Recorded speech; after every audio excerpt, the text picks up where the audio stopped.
Hello students, welcome back my YouTube channel GS academy. প্রিয় ছাত্র বন্ধুরা, এর আগে আমরা একটা বৃত্ত নিয়ে একটা ক্লাস করেছি। সেখানে বৃত্তের বিভিন্ন অংশ সম্পর্কে দেখানো হয়েছে। আজকে আমরা বৃত্তেরই নিয়েই ক্লাসটা করব এবং সেক্ষেত্রে আমরা অন্যান্য বিষয়গুলো জানবো বৃত্তের। অর্থাৎ আজকে আমরা ক্লাস আলোচনা করব বৃত্তাংশ কাকে বলে, বৃত্তকলা কাকে বলে এবং অর্ধবৃত্ত বলতে কি বোঝায়। এই তিনটি বিষয় নিয়ে আজকে আমাদের ক্লাস। প্রথমে আমরা দেখে নেব বৃত্তাংশ কাকে বলে। এখানে আমি একটা ও কেন্দ্রিক বৃত্ত এঁকেছি বোর্ডে। এবার এই ও কেন্দ্রিক বৃত্তে আমি একটা জ্যা আমি এঁকে নেব। ধরে নিলাম জ্যাটা আমি এখান থেকে এঁকে নিলাম এবং জ্যায়ের নাম দেওয়া হলো এ বি।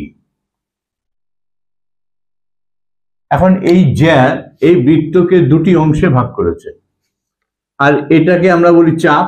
এটার আমরা নামকরণ করলাম এপি, এপিবি একটা চাপ, এবং এটা আমরা কিউ নামকরণ করলাম, অর্থাৎ এ কিউ বি চাপ। যাই হোক, এই বৃত্তের এপিবি এবং এই বৃত্তের এই যে জ্যাটা এ বিটাকে আমরা ড্র করেছি, এই নিয়ে একটা অংশ আর একটা অংশ এ বির ওপাশে, অর্থাৎ বৃত্তকে দুটি অংশে ভাগ করেছে। এই অংশকে আমরা বলছি বৃত্তাংশ, অর্থাৎ বৃত্তের অংশ। এর মধ্যে এই যে ছোট অংশটা আছে, অর্থাৎ এপিবি, যে ছোট অংশটা আমরা এখানে দেখছি, এটাকে আমরা বলবো উপবৃত্তাংশ।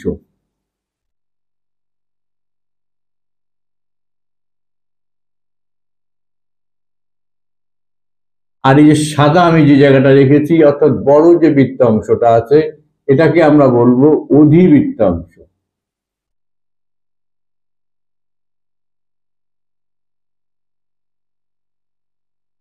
তাহলে আমরা দেখতে পেলাম একটি বৃত্তে কোনো একটা জ্যা যদি আমরা অঙ্কন করি, তাহলে বৃত্তটি দুটি অংশে বিভক্ত হয় এবং এই দুটি অংশের মধ্যে যে অংশটা ছোট হবে তাকে আমরা বলবো উপবৃত্তাংশ, এবং যে অংশটা বড় হবে তাকে আমরা বলবো অর্ধবৃত্তাংশ।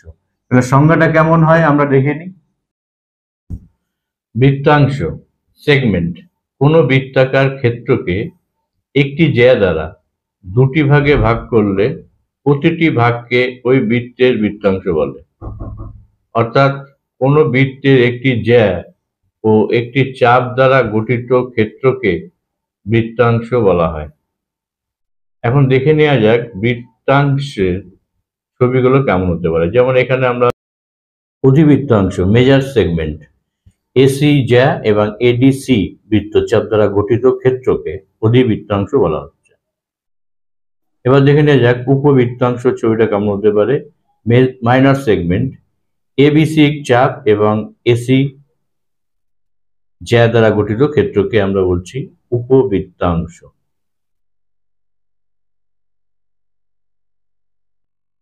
এবার আমরা দেখে নেব বৃত্তকলা কাকে বলে। বৃত্তকলা, আমি এখানে আবার একটি ও কেন্দ্রীয় বৃত্ত আমি এঁকেছি। এই ও কেন্দ্রীয় বৃত্তের থেকে আমি দুটো ব্যাসার্ধ টানবো। বললাম এই একটি ব্যাসার্ধ ও এ এবং অপর একটি ব্যাসার্ধ ও বি টানা হলো। এই মাঝের যে অংশটা আর এই উপচাপটাকে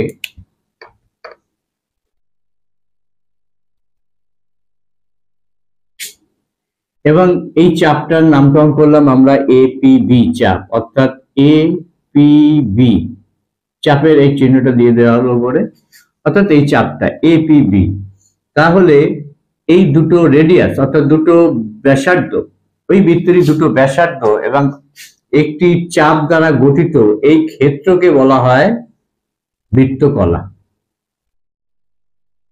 এখন দেখা যাচ্ছে বৃত্তকলার এই পাশেও কিন্তু আমরা আরেকটি বৃত্ত পাচ্ছি। সেক্ষেত্রে আমি এখানে কিউ নাম দেওয়া হলো, অর্থাৎ এই ব্যাসার্ধ এদিকে যেমন একটা ক্ষেত্র গড়ে তুললো, তেমন আবার উল্টো দিকেও তো একটা ক্ষেত্র গড়ে তুলছে। এটাকেও আমরা বলছি বৃত্তকলা, অর্থাৎ এই অংশটা আর একটি বৃত্তকলা তৈরি করলো। তাহলে দুটি ব্যাসার্ধ ও একটি চাপ দ্বারা গঠিত ক্ষেত্রকে, দুটি ব্যাসার্ধ, কোনো বৃত্তের দুটি ব্যাসার্ধ এবং একটি চাপ দ্বারা গঠিত ক্ষেত্রকে আমরা বলছি বৃত্তকলা। তাহলে এই বৃত্ত ক্ষেত্রটাকে আমরা এটাকে এইভাবে প্রকাশ করতে পারি, ও এ প্লাস এপিবি প্লাস ও বি। এই দুটোকে আমরা ব্যাসার্ধকে আমরা একটা লাইন সেগমেন্টের চিহ্ন দিলাম। তাহলে এই যে অংশটা তৈরি করলো দুটো ব্যাসার্ধ এবং একটি চাপ মিলে গঠিত, এই ক্ষেত্রকে আমরা বলছি বৃত্তকলা, এই ক্ষেত্রটি। আবার উল্টোটা আমরা বলতে পারি ও এ প্লাস এ কিউ বি, অর্থাৎ এ কিউ বি বলতে এই পুরো পোর্শনটাকে আমরা বলছি,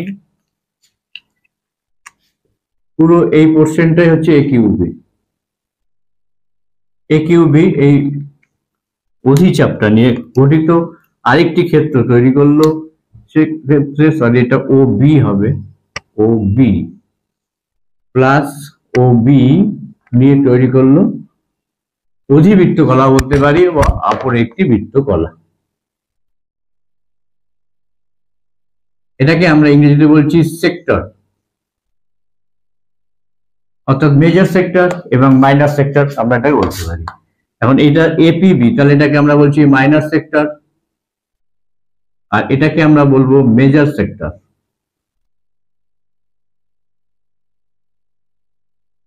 তাহলে বৃত্তকলা কি আমরা আরেকবার একটু বুঝে নেব। দুটি ব্যাসার্ধ এবং একটি চাপ দ্বারা গঠিত ক্ষেত্রকে আমরা বলছি বৃত্তকলা অর্থাৎ সেক্টর। আর ছোট যে বৃত্তকলাটা আমরা পেলাম, অর্থাৎ ছোট বৃত্তকলা এই ক্ষেত্রটিকে আমরা বলছি মাইনর সেক্টর, আর বড় যে বৃত্ত অংশটা পাচ্ছি আমরা তাকে আমরা বলছি মেজর সেক্টর। বৃত্তকলা কোনো বৃত্তের যে কোনো দুটি ব্যাসার্ধ ও যে কোনো একটি বৃত্তচাপ দ্বারা সীমাবদ্ধ অংশ বা ক্ষেত্রই হলো বৃত্তকলা। দুটি ব্যাসার্ধ এবং একটি বৃত্তচাপ দ্বারা গঠিত।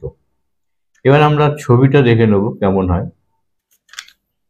এখানে মেজর সেক্টর অর্থাৎ বড় বৃত্তকলাকে দেখানো হয়েছে। ও এ ডি বি এই ক্ষেত্রটাকে আমরা বলছি বড় বৃত্তকলা অর্থাৎ মেজর সেক্টর। ছোট বৃত্তকলা মাইনর সেক্টর। ক্ষেত্র ও এ সি বি এই ক্ষেত্রটাকে বলা হচ্ছে। এবার আমরা দেখে নেব অর্ধবৃত্ত কাকে বলে। আমি একটা ও কেন্দ্রীয় বৃত্ত এখানে এঁকে রেখেছি।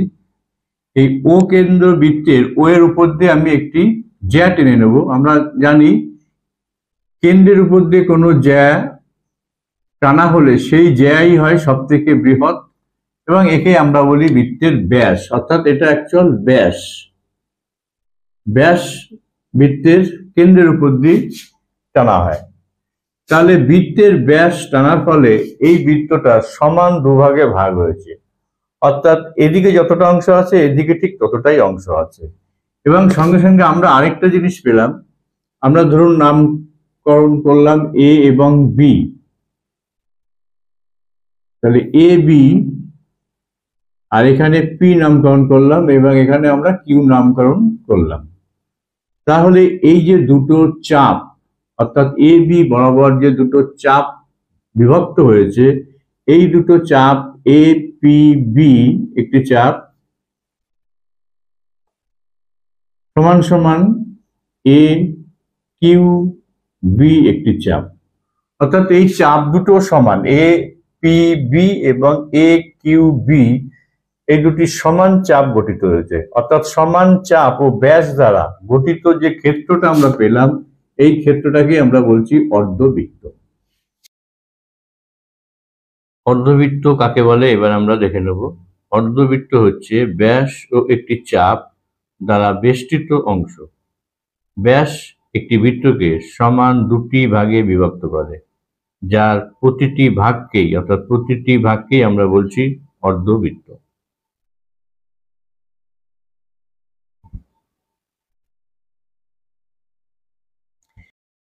এবার একটি অর্ধবৃত্তের ছবি দেখে নেওয়া যাক, ঠিক যেন অর্ধেক চাঁদ, অর্ধবৃত্ত। তোমরা যারা আজ আমার চ্যানেলে নতুন এসছো তাদেরকে বলবো অবশ্যই তোমরা লাইক এবং সাবস্ক্রাইব করবে যদি ভালো লাগে। আবার আগামী দিন দেখা হবে।